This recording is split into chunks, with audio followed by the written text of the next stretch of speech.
अगर मैं आपसे पूछूं कि वर्क डन क्या पॉजिटिव हो सकता है तो आप जवाब देंगे यस पॉजिटिव हो सकता है। अगर मैं आपसे पूछूं क्या वर्क डन जीरो हो सकता है तो आप कहेंगे यस वर्क डन जीरो भी हो सकता।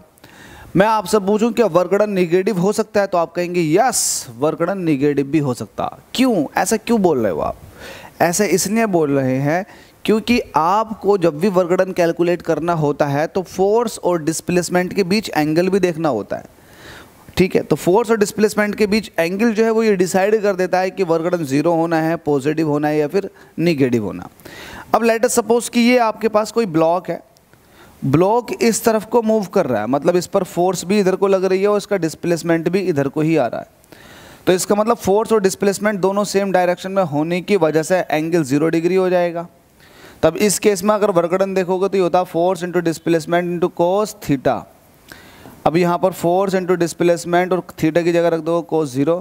कोस 0 की वैल्यू 1 होने की वजह से ये हो जाएगा फोर्स इंटू डिस्प्लेसमेंट। तो वर्क डन कितना हो गया? Force into displacement.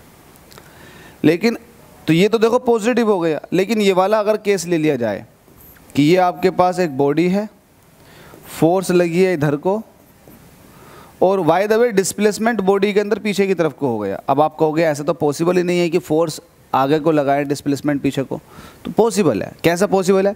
Let us suppose कि आपकी गाड़ी बहुत तेज जा रही है, आपने ब्रेक लगाए, तो ब्रेक जो होता है एक तरह का अपोजिट फोर्स होता है। ब्रेक लगा रहे हो पीछे की तरफ को, मतलब फोर्स लगा रहे हो पीछे की तरफ को, गाड़ी जा रही है आगे की तरफ को, तो ये अपोजिट का केस हो गया। तो इन दोनों के बीच एंगल कितना हो गया? 180 डिग्री। अगर यहाँ से वर्क डन निकालोगे तो क्या हो जाएगा? Force into displacement into cos 180 degree.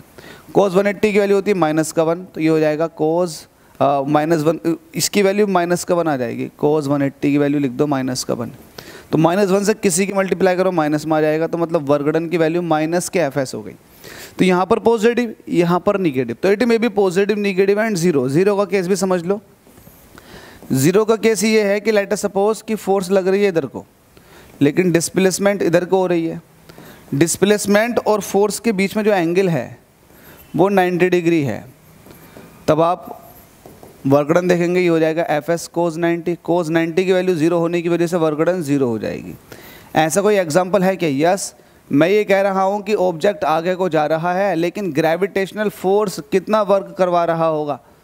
तो आप कहेंगे ग्रेविटेशनल फोर्स और डिस्प्लेसमेंट के बीच में 90 डिग्री का एंगल है, तो ग्रेविटेशनल फोर्स कोई वर्क नहीं करवा रहा। अब यहाँ पर देखो, आपसे कह रखा कि एक आदमी है, वो एक बॉक्स के साथ है, उसके सर पर एक बॉक्स रखा हुआ है और वो ऊपर की तरफ को जा रहा है सीढ़ी पर, तो कितना वर्क करेगा? तो आदमी इस बॉक्स पर एक फोर्स लगा रहा होगा ऊपर की तरफ को, और ऊपर की तरफ को ही इसका डिस्प्लेसमेंट आ रहा होगा, तो दोनों सेम डायरेक्शन में। ये वाला केस आ गया। वर्क डन कैसे निकल कर आ जाएगा? पॉजिटिव।